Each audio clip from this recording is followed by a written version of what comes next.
Hello all, my name is Akash. I work as a senior test engineer in Technica Engineering. Today I will be giving you a demo on Automotive Ethernet switch that is present on shelf with us, and I will be going through few of the web interfaces and few of the tabs of this switch by Technica, which is TE2001. So you can see the 8 ports of the automotive here, which can be connected to the radars, lidars, sensors and other actuators, and the output can be given to the some other central computer. So yes, so these are the typical use cases of this switch. I will explain you in more brief about this. So, before explaining the web configuration of this switch, let me tell you a few of the typical use cases of this. So this can act as an active device such as GPTP Grandmaster and GPTP Slave. This can also be acting as a central logging device. You have few data from many ECUs and sensors. It can be collected to the analysis PC. So let me talk about the overview of this switch. Automotive Ethernet switch. They are in 3 variants, which has HMTD port, Ethernet port, and there is a normal RJ45 port. So each of the automotive port has a capacity of 1 gig, whereas there is a 2 SFP port which is of 10 gig each. A few more facts of this automotive switch is that it has an extended voltage range from 12 volt to 24 volts, and it has an automotive battery voltage system compatible. Also, it has an extended temperature from -48 degrees to +85 degrees. It can be used in any of the extreme conditions, and it has a robust steel case, and the size is mentioned in the user manual when you buy this. When you consider a zone-based architecture in a vehicle, this switch can act as a gateway in connecting with the many sensors, actuators, and radars and lidars to the central computer of the vehicle. So this can be used while testing of the testing cars, and it can also be considered as a main gateway during the communication between the sensors. Whenever there is a high bandwidth data, these switches play a major role in collecting or sending the data between the sensors and the central computers. I'm going to tell about the basic overview of the core feature and advanced features of this switch. So the core features are like the VLAN configuration, like single and double tagging. There is port mirroring. You can mirror all your frames from one port to the another port. You can forward it, and you can do the deep inspection through TCAM rules. Port segmentation is obviously there with this, and also there is a time synchronization about the single partition. Well, we'll go with the advanced feature now. So in addition to the core feature, you get into the advanced feature only after the firmware upgradation. So there is a multiple partitioning and time synchronization when you upgrade with the core advanced feature, and there is a PTP V2, there is a bandwidth reservation, and then there is a ingress rate limiter, that is policy. So let me go through the web interface of this switch when we connect it to the PC. So there are 2 versions that you can look into the web interface. One is through browser, and there's one more software called Andy. So we'll talk about Andy later.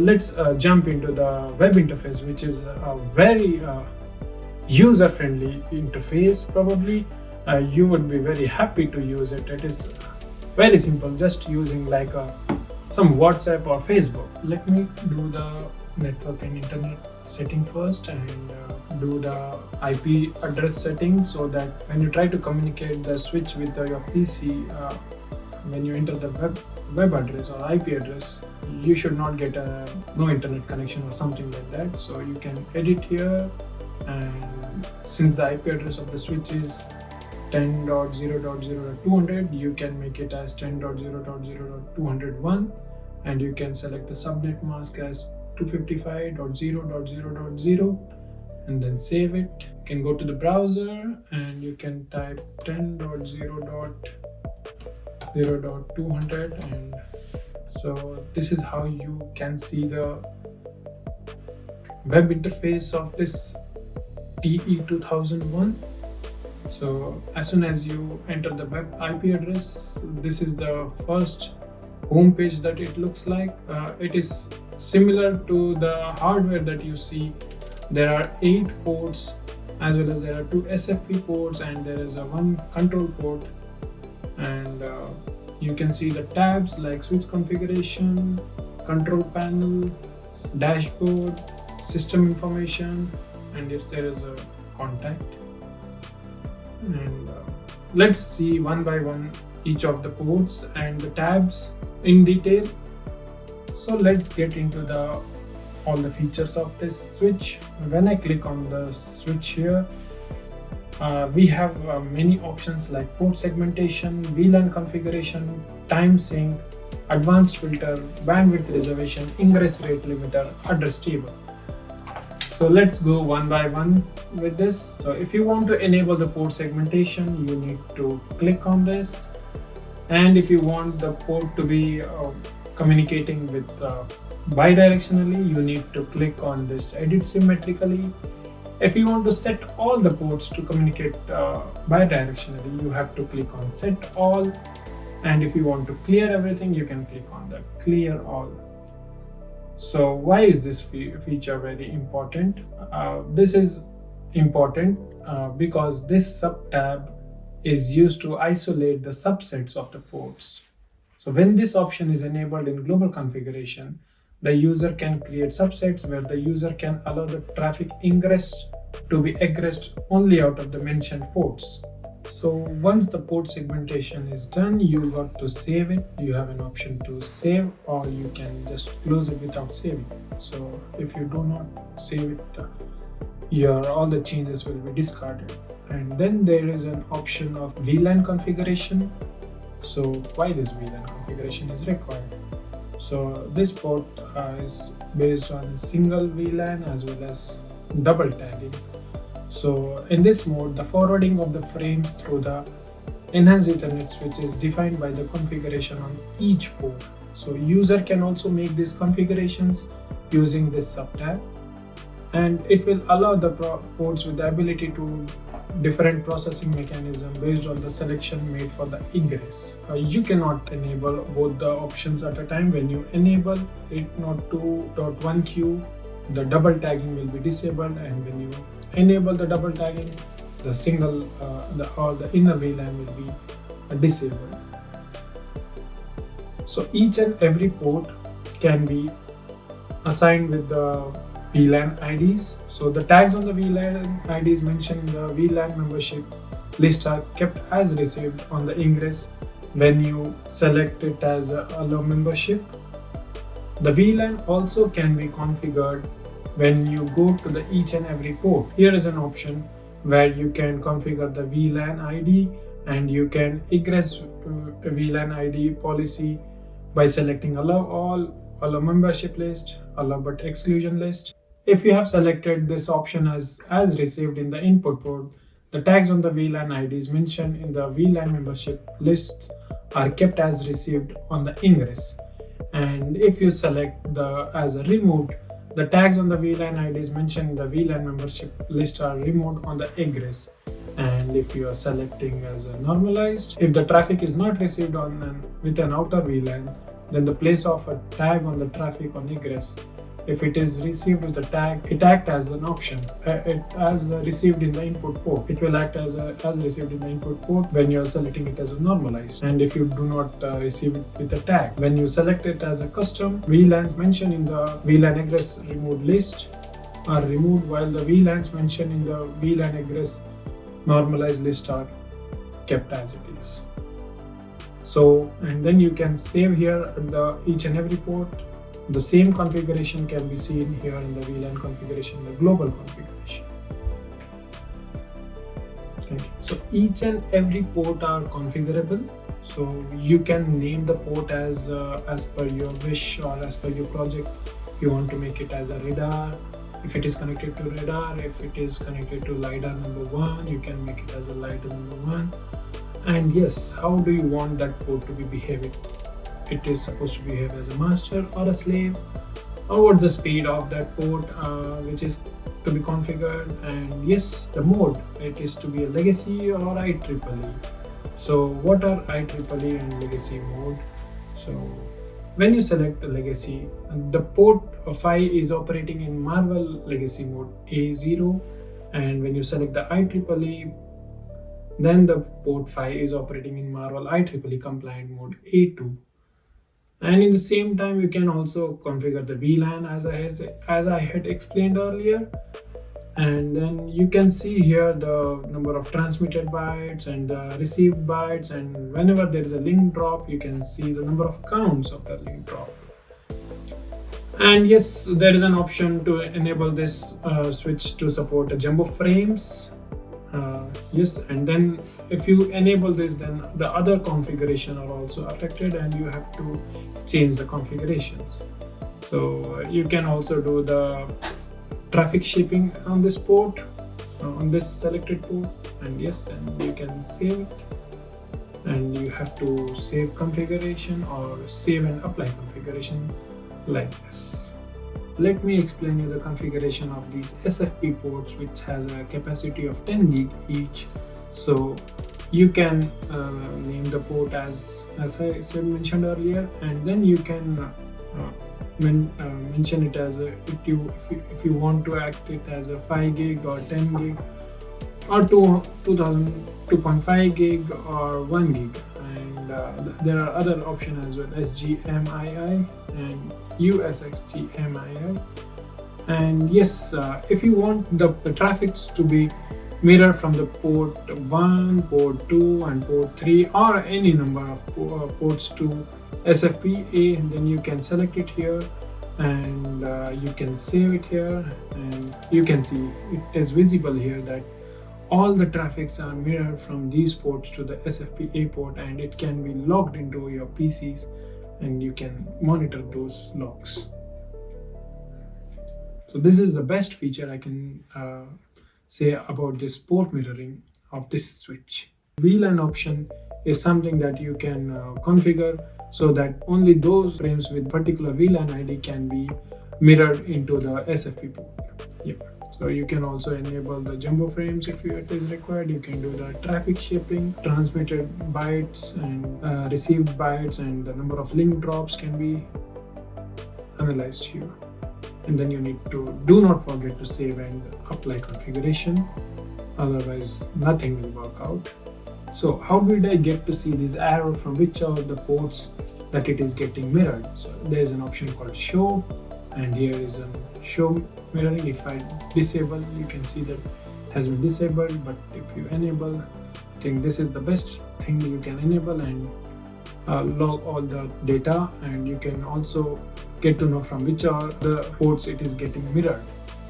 The main reason to discuss about the switch, and it is the heart of this switch, I can say, and the main reason for the Ethernet to come into the picture and how the Ethernet can be well utilized in the vehicle networking, and that's the reason the switch is being used, and that is the time synchronization.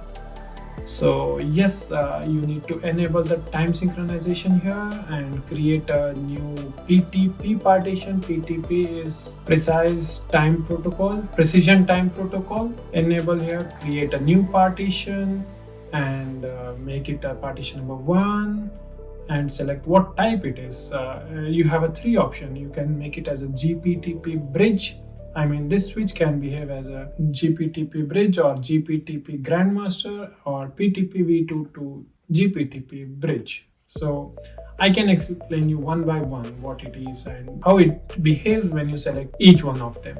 So when you select it as a GPTP bridge, this forwards the synchronization information for the slave port to the multiple master ports. Only one slave port per bridge can be configured, while multiple master ports can be configured. So whatever I have explained you, I will try to configure here. Select slave port. So you can select here multiple, as I mentioned earlier. You can select the slave port and you can select the master ports here. So basically you can select multiple master ports, and then you can do the bridge configuration. So you can set the time for this, and you can also set the P delay request configuration here and just save it. Done. Suppose you want to create multiple partitions, something like this, then it is an advanced feature that you need to buy a firmware upgradation for that. And yes. So this is how it looks when you do the time sync configuration. As you see that the partition type is GPTP bridge. Let's create with another type. So I'll make it as a partition number 2, and I will make now this switch to act as a grandmaster. So what is grandmaster? Now each and every other ECUs or the master or slave will consider the time from this switch. So whatever the time has been configured in this switch. So let me select the master port, and you can select the multiple master ports, and then if you want you can enable the VLAN on the master ports, and then here is the grandmaster configuration. As I said that you can set the time and make it as a grandmaster, and all other ECUs which is connected to the other ports will consider the time from this switch as its main time. So save. So you can see the configuration over here. Let's see one more thing, and I'll make it as a partition 3, and now this is like PTP V2 to GPTP bridge. So I'll explain you what is GPTP to PTP. So it is first of all, this is a licensed feature. So the PTP V2 to GPTP bridge forwards synchronization information from the PTP V2 master node to several GPTP slave nodes. So as I said, we can select several slave mode, but here we don't have an option much because everything else been used in other configuration. And here you can select SFP B as a master port, and then you can enable the VLAN as per the requirement, and you can also do the time setting, yes, and then you can set the delay request configuration as per your requirement for testing the time sync devices, and then save it. Yes, you can see all the 3 types of partition over here. So yes, if you want the multiple partitioning, it's a licensed feature. So there is a main important feature of this device where you can configure this device remotely. So there is an option called Remote Control API. So the ES switch has a Remote Control API based on HTTP protocol. So 2 types of methods are used for the configuration. One is GET methods and one is POST methods. So what does GET methods do? So these allow to retrieve the configuration and status using the JSON format. They are used to read configuration and status information from the switch. So basically whatever you have configured in the switch, if you want to retrieve that, you can use the GET methods. And what is POST methods? These allow to set and modify the configuration, coded and trigger action. So basically if you have already configured and you want to configure this switch with your JSON file, you can just download it here using POST method. So this is just a brief introduction about the remote API. Yes, the further information can be retrieved from the user manual. So the next feature of this switch that I'm going to explain is advanced filter. So this subtab provides extended flexibility by defining filters for the received traffic. So you can create using a button called create new rule, and you can set the rule as 1 and ingress filter match. So the user must choose the ingress port here and the condition. So suppose I choose the 2 ports as the ingress ports, and what are the conditions that needs to be ingressed? I mean the frames needs to be ingressed in the port 1 and 2. If you want, you can set a condition. So if you want only the IP version of Ethernet frame to be IPv4, and if you want it to be if it has a source MAC address as some value, and then if it has some value, then you can egress in the port that you want. You want it to be egress.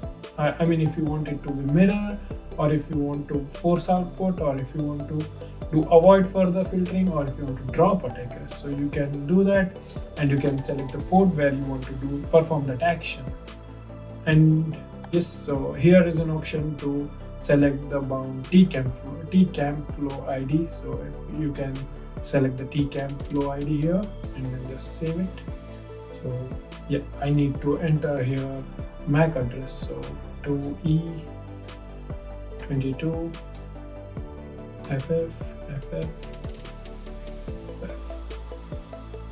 So if I continue and save it, no, it is still not.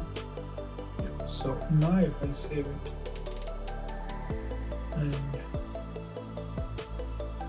I have to save and apply configuration. So this is how you can ingress. You can put a condition when the frames are getting inside the port, and when it is going outside the port for the specific ports that you decide, and you can put your own conditions as per your requirement. So this again I'm going to show it. So you go to advanced filter, and if you open this, you can see the configurations whatever I have done. So what I have exactly done, I have dropped the frames at which port. I have dropped the ports at the port 6 and port 7. So you can see it clearly. And what are these things? These options are to edit. You can edit the configuration whatever you have done, something like this. And if you want to make one more configuration of same time, you can just click on this and make a copy of it and rename the copy, rename it. And if you want to delete it, there is an option to delete here. So yes, or if you want to clear everything, you can make a clear all, and you can also set the priority as well. That's it about the advanced filter. And in the next tab, we'll talk about the bandwidth reservation. So how to configure the bandwidth reservation. So first of all, you need to know what exactly the bandwidth reservation is, and in the normal IT world where the bandwidth reservation is used, and in the automotive world where the bandwidth reservation can be used. When you compare it both, only then it is very easy to use the switch and use this switch as much as possible in a more efficient way.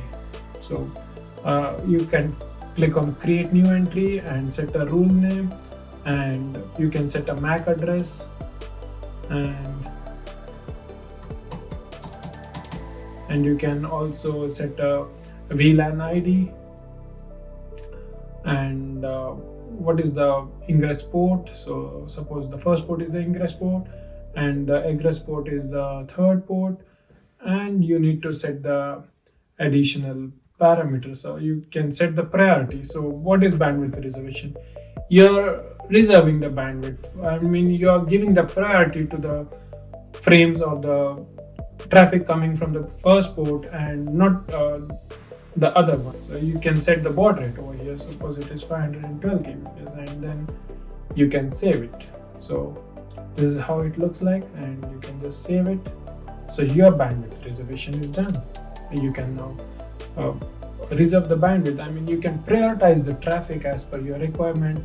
for the suppose the ECU with the LiDAR has more priority, you can prioritize it, or the frames coming from the radar is more prioritized, or the frames coming from the camera is more prioritized. You can set the priority using this bandwidth reservation option. Yeah, that's it about the bandwidth reservation. So the next feature that I'm going to talk about is ARP. So what is ARP? It's a address resolution protocol. So to know the Ethernet concept in vehicle networking, it's very important to learn ARP, why it is exactly used. So suppose the two ECUs are communicating with each other and it doesn't know the IP address of them, and then this the ARP is being used. So this switch has a address table. So this subtab basically is used to display the mapping of MAC addresses to the physical ports. The left hand side shows a table of learned MAC addresses. The user can select the aging time here to specify for how long the switch wants to remember the corresponding MAC address. If the aging time is disabled, the switch never forgets all learned MAC addresses, and the following buttons like purge, export, clear, clear all, and import. If you want to purge all entries, you can select the purge, and if you want to export whatever the MAC table has on the left side, you can export it. On the right hand side shows a table of manually added static entries. The user can select the functional mode of the address resolution to dynamic plus static, or only the static. Up to 64 entries can be added by the user in this table. To add the entries, you need to click a add button, and you can set a MAC address, something like FF, and you can select a VLAN ID as some VLAN ID in a hex format, and select the ports. So suppose you want to learn the MAC address from these many ports for all the frames, so you can select it here, and you can save this. So this is all about the address table. So this is a control port which is connected to your PC, can be configured here, and you can select the speed up from 10 Mbps to 100, and you can make it as auto. And if you don't want any traffic to be logged from this PC to the switch, or from switch to the PC, you can just make it a block over here, and you can also configure VLAN over here, and you can see now the transmitted and received data over here. There are other tabs like control panel, where you can import a configuration, as I was mentioning earlier that about a remote control API. So if you want to import the configuration of the current configuration, so you can import whatever you have configured, and the current configuration of the switch can be export. I mean, you can download it. If you click on this, it will be a default configuration, and you can reset the system. You can send the system to the sleep, and you can enable a sleep mode for this device. The switch will sleep after some time when you set a time over here for 60 seconds, and there is a wake up line signaling as well that you can set over here. The IP address that initially when I configured it was 10.0.0.200, and when I enter on the web browser, so it goes to the web page, and you can change the IP address of the device over here. And there is a TechMP unit identifier. A separate video will be made on TechMP. Now let me explain you what is dashboard. So in the dashboard you can see the number of byte transmitted, received, and the unicast packets, multicast, and bad packets received, and link drop count. So everything can be configured here, and you can hide whichever you don't want. I mean, if you feel it is not important in your project, you don't want the ports to be shown, you can just hide it over here. Whatever the view is, that you can just export it, or you can import a new thing that you have configured. And this is all about the dashboard, and you can just pause it, and if there is a continuously traffic occurring, you can just pause it and you can play it back. And then there is a system information.